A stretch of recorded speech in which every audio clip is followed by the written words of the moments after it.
Welcome back, everybody, to next episode. This episode 8 of We Are TPM. We are great to be back with you, or happy to be back with you, should I say. This week, we're starting our fourth and final part of our series of how a great property manager saves you money, or how a great property manager pays for themselves, actually. And one of the ways they do that is also the reason that we've been gone for the last 2 weeks. We've been out at conferences, getting resources and networking and all that. So we've been getting our learning on a little bit, haven't we, Kyle? Yep. Just more stuff to make us better so we can make you more money. Learn how to serve our clients better. So our topic today in our final part to this series is low tenant turnover, which is how a great property manager, one of the ways a great property manager can save you more money. We all know that turnover happens for legitimate reasons, but if you can avoid it and lower that turnover, the vacancy, the amount of time that a property is vacant and the cost that it takes to turn it over, get a new tenant, market for a new tenant, maybe do those repairs, is really what you're trying to avoid here, right? Yeah, turnover costs is what we call them. And that's because it's not just a turnover. There's always cost to a turnover. So the less turnovers you have, the less frequent turnovers you have, ideally the less turnover costs you have, the less costs overall you have, and more money you make. So, assuming there's turnovers for good reasons, there's turnovers for bad reasons, there's turnover for no reasons. But regardless, if you can minimize them, like you said, there are factors that a great property manager can use, pay attention to, and plan around, like we do, that minimizes the amount of turnovers you incentivize is really a big part of that. So, Kyle, I've created a list of reasons that people leave a property with the goal in mind of you and I having a discussion and talking about each one of these. So you up for that, Kyle? Can we talk about each one of these? I want to get some out of the way, some obvious ones. There's some obvious ones that are reasons people leave that you and I can't do anything about, that are just a part of the normal life cycle of having a rental, right? So people leave from job relocation, divorce, maybe they're moving from military, right? There's downsizing, upsizing, right? Those are reasons that we can't affect while we're managing that home or that asset. So aside from those things, let's talk about some of the things that we can affect. Why tenants move? How about this? How about this one? We talked about this one in part 1 at length, and that is increasing rents beyond market rate. Yeah, and it ties into the pricing, which was the topic of that one. It's not increasing rents. Well, that is something that can push a tenant out. It's increasing them past market rate that makes a difference, because if everyone increases rents, markets go up. But if you keep it at market rate, below market rate, or whatever for a good tenant, whatever it may be, you're still not incentivizing them to go look elsewhere and show them that they can find the same unit at a little bit lower of a cost because you're above market rate. Right, because that's the first thing they're going to do. Once they get that letter from us, the first thing they're going to do is they're going to go on a real estate website to see that they can go down the street and get something for the same amount as their new rent or lower. And if it's lower because you are just raising rent for the sake of raising rent and not paying attention to the market rates, you could potentially lose that tenant and now have a turnover, which costs you money for no reason. And the reason a lot of people do it is the turnover costs that we called, that I previously called them, are not just describing homeowner turnover costs. Tenants have not that this is part of the landlord's bottom line, but they have their own cost consideration in turnovers. When you move out, there's definitely money there. There's putting up whatever you need at the new place, movers, furniture for a different unit, whatever it may be. There's always costs on both sides for a turnover. And a lot of people, or a lot of parts of the industry may think, you can exceed market rate a little bit because they still have that cost consideration. That doesn't mean, even if it works, that's not going to be their knowledge going into next year, maybe having 6-month preparation and being ready to not go through that again. They know what to expect the next time around. Yeah, but that's also assuming that that's that we're talking about is the only factor for their move, right? So we're about to talk about a whole bunch of other stuff, and if they're dealing with all this other stuff we're about to talk with also, right, that may play into a factor on whether this rent increase is something that drives or pushes that tenant out, right? So, and I think it's good to understand that market rates are a market rate, like what you could buy on the market. Well, current tenants sitting in a home that have occupied it for a year aren't always a market tenant. They're, you don't want them to be a market tenant. So maybe giving them increasing the market rate, of course, but at a conservative level because they're staying in the home already. Generally, once you relist it back out on the market, you can get that top market rate, which we got into in the last one. Yep. All right. So, and to your point, I mean, when we take over properties, that's when that falls. That really plays into taking over a property with a current tenant, right? That we have to kind of retrain them, so to speak, to our systems and the way we work. And sometimes that just doesn't work, right? Sometimes that doesn't mesh. And that scenario that you just described kind of plays into both we're not meshing personalities and we've got to get you're $400 below market rent, and we don't like to bring people up that much that quickly. Having that turnover gives us the ability to go ahead and market it at that market rent. Yeah, that's always what we're seeking, but one of those things is reality, right? We have a reality of what our client hired us for and what we're expected to do, and then you have the tenant who's getting a new manager's reality, which isn't always the most incentivizing. If something like a big change comes through later on, they didn't start with us and get to see the whole transparent process the whole way through. And that can affect things as well. Absolutely. So we're going to expand on that a little bit and as I go through this list, Kyle. But the next one I've got here on my list is maintenance issues that aren't being dealt with or not being dealt with properly. Now, we talked about this in our second part of this series. Is that right? Mm-hmm.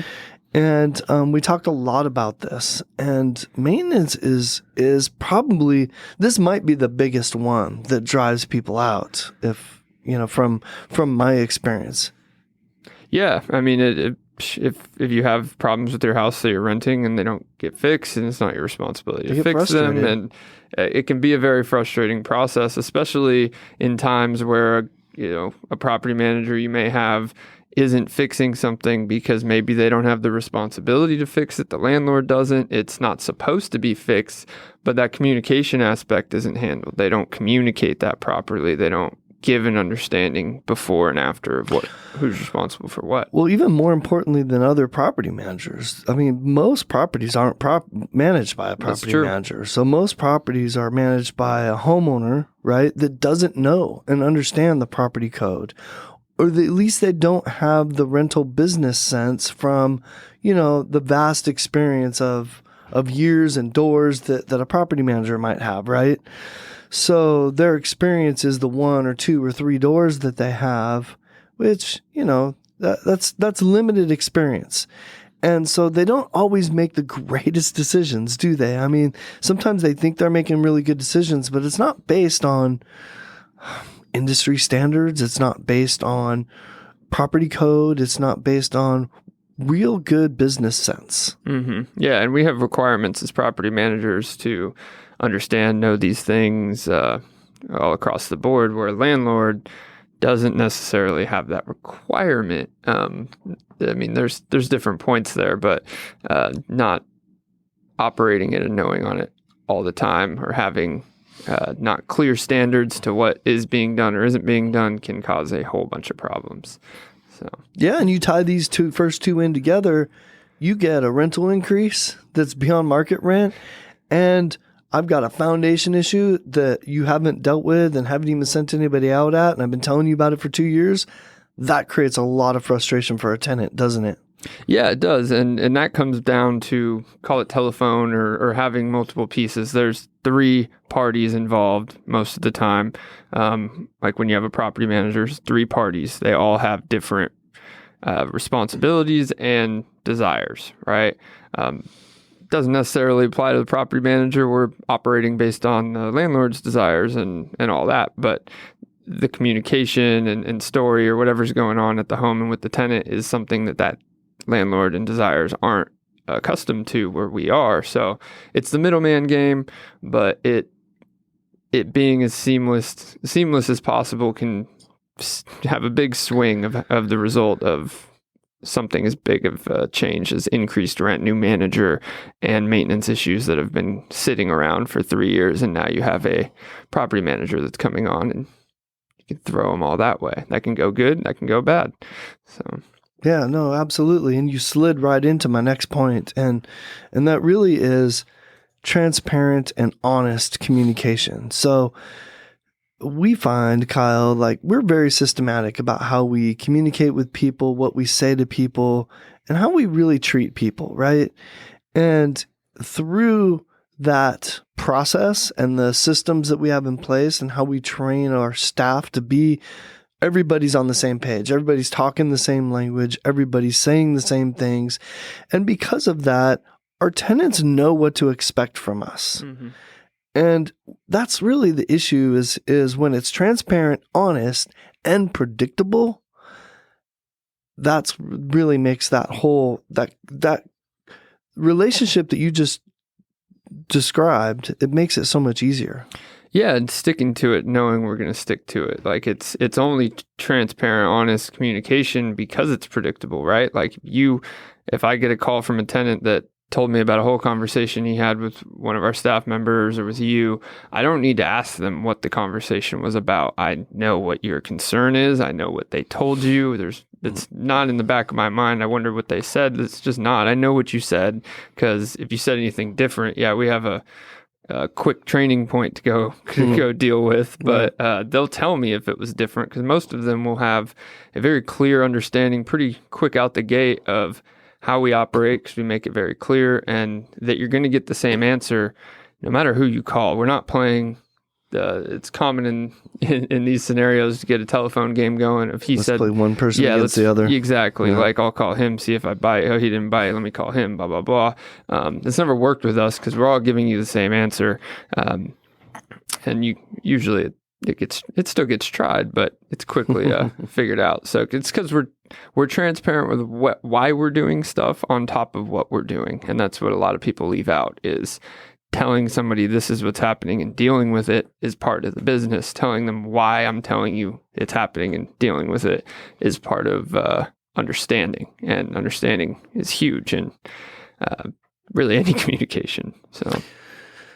So the next one, Kyle, we kind of already hit this too. So let's blow past this a little bit. But it's an inconsistent way of handling your business, meaning having those systems that we just talked about, those processes and those ways for people, those predictable ways for people to understand how they're going to be dealing with this as a tenant, right? Mm-hmm. So when they have that predictability, and I call it coaching our tenant, right?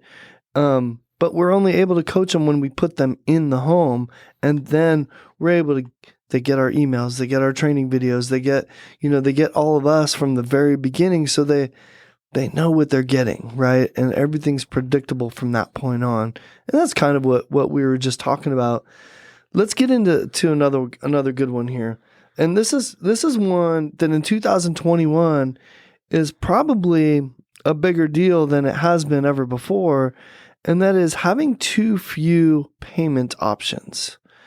There are places out there, more specifically homeowners out there, that are still requiring you to bring them a cashier's check or a money order. Deposit into their bank, or... Goodness, it is 2021. Meet me at between 3 and 6 on the first, or you're late, or, that kind of stuff. People just are not, especially, think about it, renters typically are the younger, not always, but they're the younger segment of our population. And the younger segment of our population is used to having Venmo and Cash App, and they throw money back and forth between them and their friends all the time that way, right? So having different ways for people to pay so that they can do it automatically and not think about it, or so that they can go on an app and get it done is what they're used to doing. They make their car payment that way. They make their loan payments that way. They make all their utility payments that way nowadays. I don't know. I can't think of any way we don't pay. And then the most important payment you make every month with the strictest timeline has the hardest method to pay a lot of times. Yeah, it just doesn't seem much like it makes much sense. Sometimes seems intentional, but it is huge. I mean, it's one of the things we do to be a great property manager is not just to have payment options, but to have removing gray areas. Gray areas are areas of any industry, anything in the world that can be taken advantage of. I'm not saying it does, but the can gets removed. If you have every payment option in the world, we take e-check, we take credit card payment, we don't take cash in our office, but there's a solution where you can take it somewhere else and give them cash and it'll credit it. Like any method you could possibly think of is possible, right? So it's not going to be an excuse of, oh, I couldn't get a cashier's check and deliver it or whatever. We live in the world of automation. So if you're not included in the world of automation, is it really the person you're the one out of the norm, not the tenant? The old excuse, I mailed it on Thursday.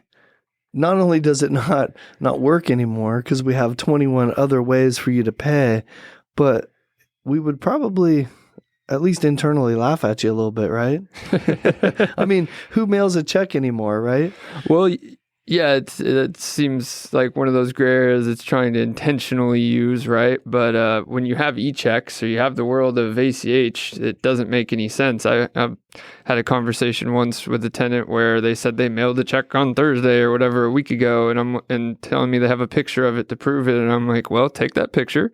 There's numbers at the bottom on your portal. Put those numbers into the portal and click send. It'll be done right now, and I'll void that check when you get it. So, because that is a method of showing them right then and there with the problem that this is your solution no matter what. So, right. Especially when you don't have a cost to the added options. All right. So as we go through some of these other ones are going to be a little bit quicker, Kyle. And so I just want to remind everybody, we're talking about ways that we, meaning you and I, really can reduce tenant turnover for our clients, right? So when they bring a property to us and they say, John, Kyle, we want you to manage this property. Having all these processes that we're talking about in place allows our homeowner, gives them some peace of mind that their vacancy rate is going to be lower, and then they're not going to lose tenants for some of these dumb reasons we're talking about, right? Some of these reasons that just, they don't need to be there, but unfortunately people just don't know.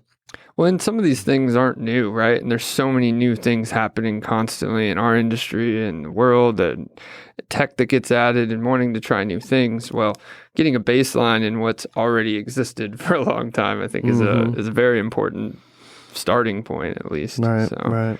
But what's the next one? The next one is exorbitant late fees, Kyle. So we all have late fees, right? That's a natural part of our process. If you're late, there's got to be some kind of, repercussion for that so that you're not late again, right? That's really the purpose of a late fee, is to get you to pay on time.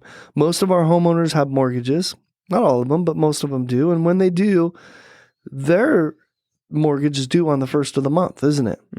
And they pay a late fee, probably 10th to the 15th of the month. They pay a late fee. If it takes us till the 10th or something to get payment from a tenant, and they're counting on that payment to, hopefully they're not counting on that payment, but if they are, they're probably going to be late in turn, right? So, well, and yeah, you said it. The real reason is late fees are intended to, get you paid up, but also make sure you aren't late again. Right? You're not doing that with exorbitant late fees. I've gotten handed over leases that had late fees that not only could, but did exceed the monthly rent amount. Not that we would never do that. You're not supposed to do that. But my point is, that's not a method of not making them late again. If now the penalty for being late is more than it's the snowball effect. I don't need to describe that. Everyone understands how, especially the next month, that happens again and again.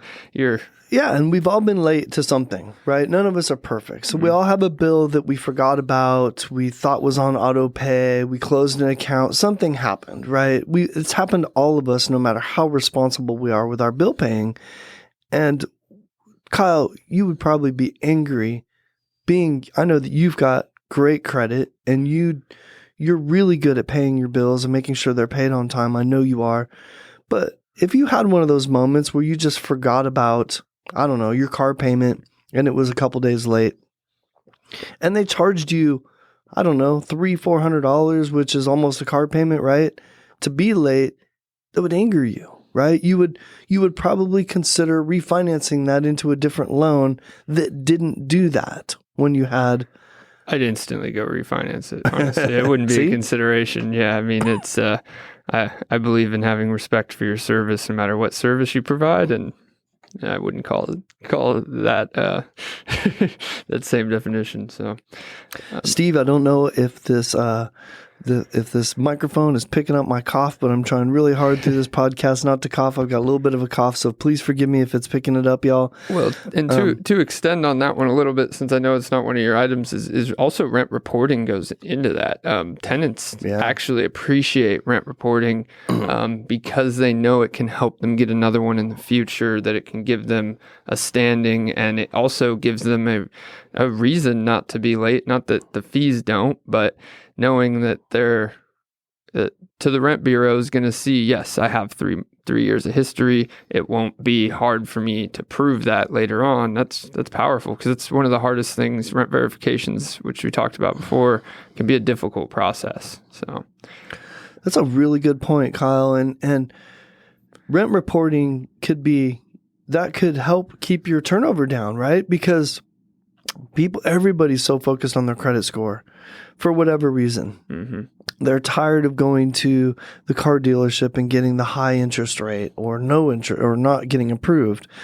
They're tired of being told they can't get a mortgage when they finally decide to go buy a home. And so everything we do in our life is wrapped around, even your utility, your electric rate sometimes is affected by your FICO score. And so we at Teixeira Property Management, we report that every single month, right, to our tenants. Yeah, we do rent payment history reporting to the rent bureau. I don't want that to get misconstrued with credit reporting of rent, which is something that property managers do and can be done. It's something we can do. That's more of an optional part of it. But because that can affect your credit score. The rent history shows your history without actually putting either way on your score. So, Got it. They can both play a beneficial part, especially if you're willing to enroll in it. Well, I guess my point is this helps in the tenant turnover because the tenant knows there's a value being added. Yeah. That nobody else is doing. Like, nobody does that. Like, homeowners definitely don't do that, and most property managers don't do that. So anyways, it's a great point, Kyle, and I'm super glad that you brought it up. All right. How about unreasonable lease terms? So things like occupancy limitations, parking limitations, visitor limitations. Sometimes there's some really unreasonable terms in a lease that somebody can't live with, that they either didn't notice or wasn't an issue at the beginning of their lease and becomes an issue while they're living there. Mm-hmm. Yeah, one thing I've always seen with homeowners, and being a homeowner myself, I can agree with, is nobody likes being told what to do in their own home and in their own property, especially if you own it. You're just like, you shouldn't be able to tell me what to do. I own this piece of land and this house, whatever. But tenants also have rights to their own home too, and to treat it as their own home to certain extents within thresholds that are, like you said, reasonable to the respecting a rental. Unreasonable really comes into controlling sometimes, like telling somebody they can or can't do something based on a personal bias or a personal reason of yours. Well, it's not your home, right? It is your home, but it's being rented. And I'm sitting here listening to you thinking about quite a few times that clients of ours have asked us to do things that we just refuse to do, or to tell our tenants things that it's like, you don't do that. That does not respect the tenant's home well enough, and I'm not going to do that.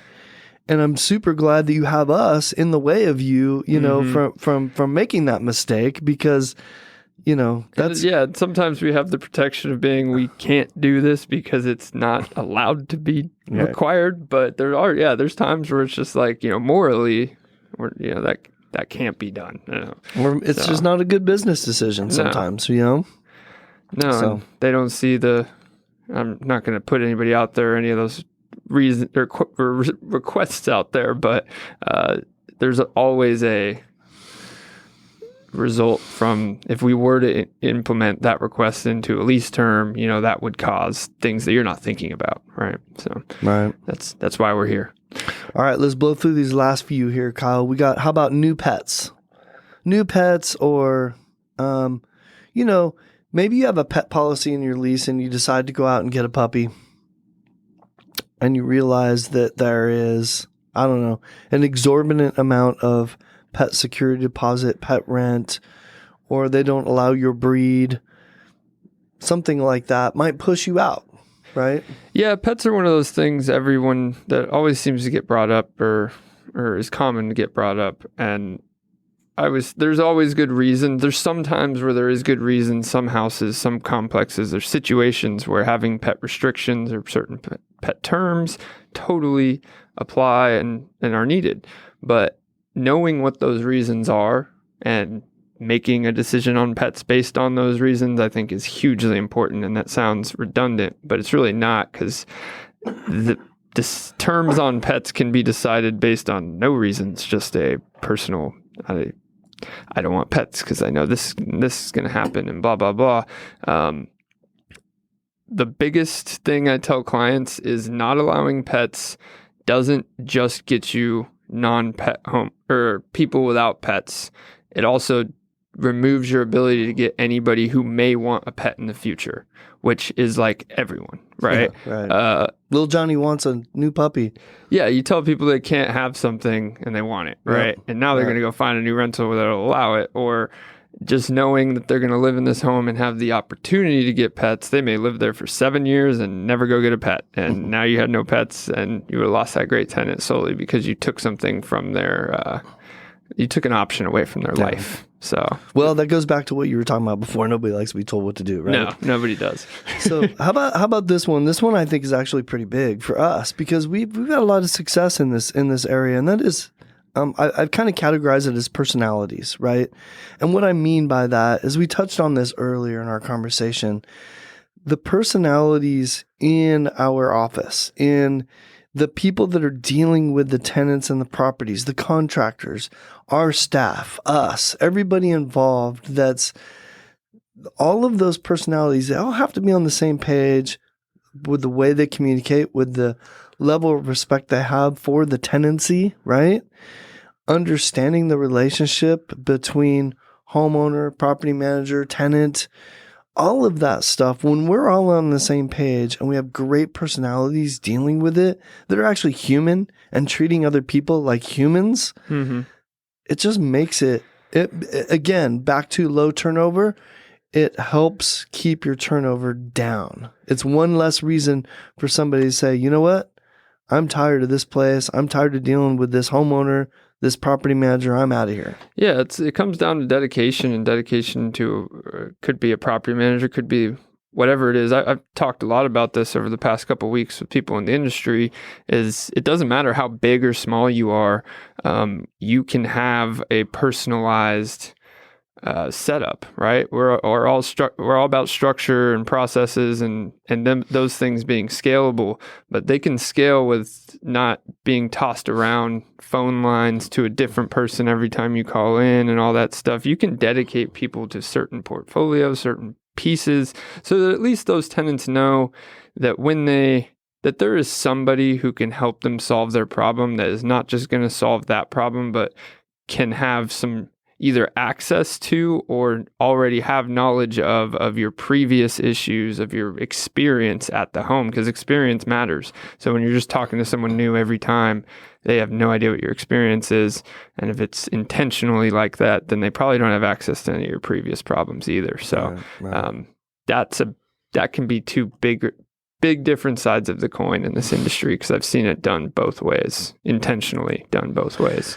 I think we do a really good job with this, especially when we take over properties. You know, the biggest obstacle we have in taking over properties is just this right here. It's people are used to something and they don't like change. No. And somebody else buys a property or takes over management of a property, and now all of a sudden I'm dealing with Kyle and John and Shanna and Nick and Juan or whoever else is involved.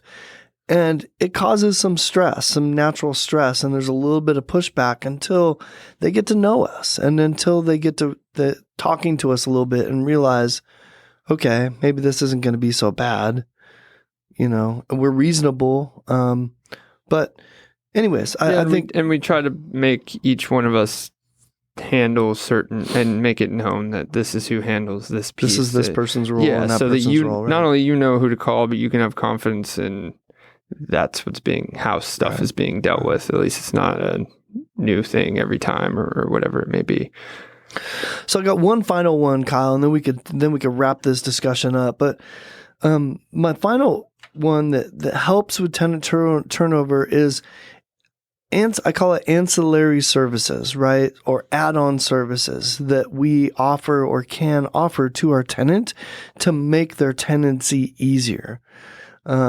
And a lot of people don't do this, believe it or not, and they don't even think about it. So most of our tenants are responsible for lawn maintenance. There's some cases where they're not, but yard maintenance is a tenant responsibility. Another big one that we get a lot is pest control, right? That's a tenant responsibility, basically, because the homeowner doesn't have any control over what you're doing on that property to attract pests, right? Mm-hmm. Those are our two biggest ones. There's some other ones, filter maintenance and so forth, but all of these things are things that we can offer to our tenants. We got some great contractors that do this, right?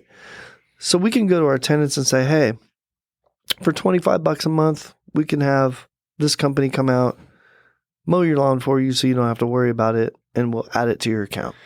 Yeah, and I mean, we have a great book of great relationships and vendors that we use to help our clients make more money and have better profit margins. But regardless of if you have that or you don't, just told you I've been at conferences for the last couple of weeks. There's so many resources out there in the world, especially in this tech age, to get all those things done. That'll set up those systems for you and get it done for not just the landlord, but the tenant side as well. So I guess what I'm saying is the excuses are slim and the resources are plentiful. So I love it, Kyle. You've done a great job of buying me time every time I go have a coughing fit. I appreciate it. Yeah, no, do my best. We're here for information, right? Let's wrap this up, Kyle. This has been a great conversation, and I hope gets people to realize that there are so many things involved in property management throughout this whole series, right? We've talked about so much stuff, and excuse me, tenant turnover being one of them.